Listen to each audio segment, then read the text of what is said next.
India is making big moves on the global front. From a landmark FTA with New Zealand and a $2 trillion export push driven by MSMEs to growing challenges at home as the West Asia conflict disrupts aviation, triggering massive losses and relief talks for airlines. Hello everyone, you have tuned into SME Futures with me Swalvi Bajpai, and these are our key focus stories for this edition of SMEs This Week.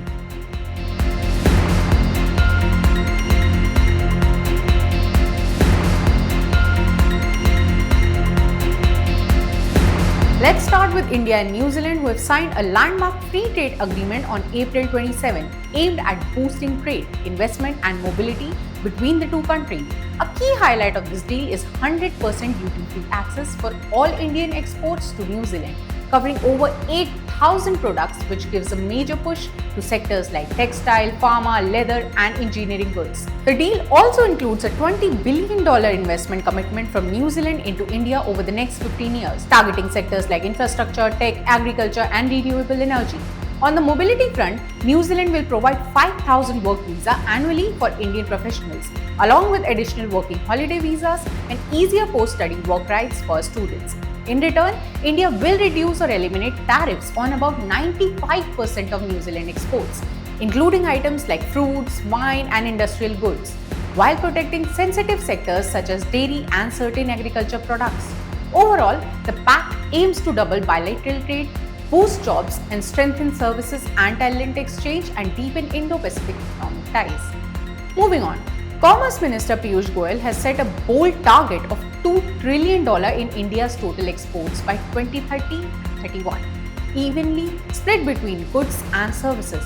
This comes as exports reached a record $860 billion in financial year 25-26, including strong momentum but also highlighting the scale of growth needed.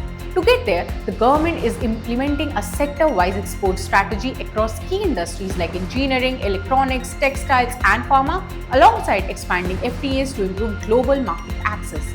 The real push, however, is on MSMEs. The Commerce Minister reviewed the rollout of the Export Promotion Mission, a dedicated initiative aimed at removing export bottlenecks for small businesses and driving inclusive, broad-based and sustainable export growth.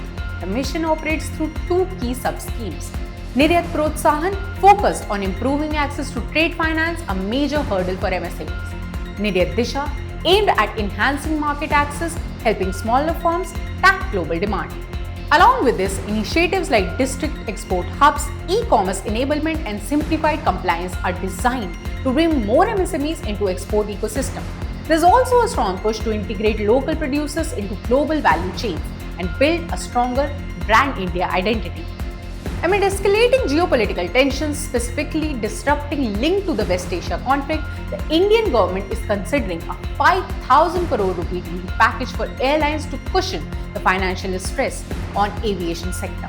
The proposed support may come through an emergency credit line guarantee scheme type mechanism, aimed at providing airlines easier access to funds as they grapple with rising operational costs, longer flight routes and reduced passenger demand. The ongoing West Asia conflict is severely impacting Indian aviation, forcing airlines to scale down operations drastically.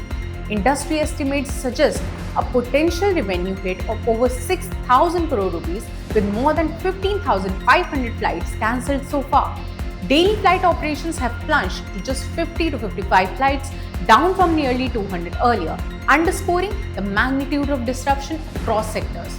To ease this, the government is also exploring alternative flight paths, including routes via regions like China, Bhutan to bypass conflict zones. With that, it's a wrap on this edition of SMEs This Week. You stay tuned. I'll see you same time, same day.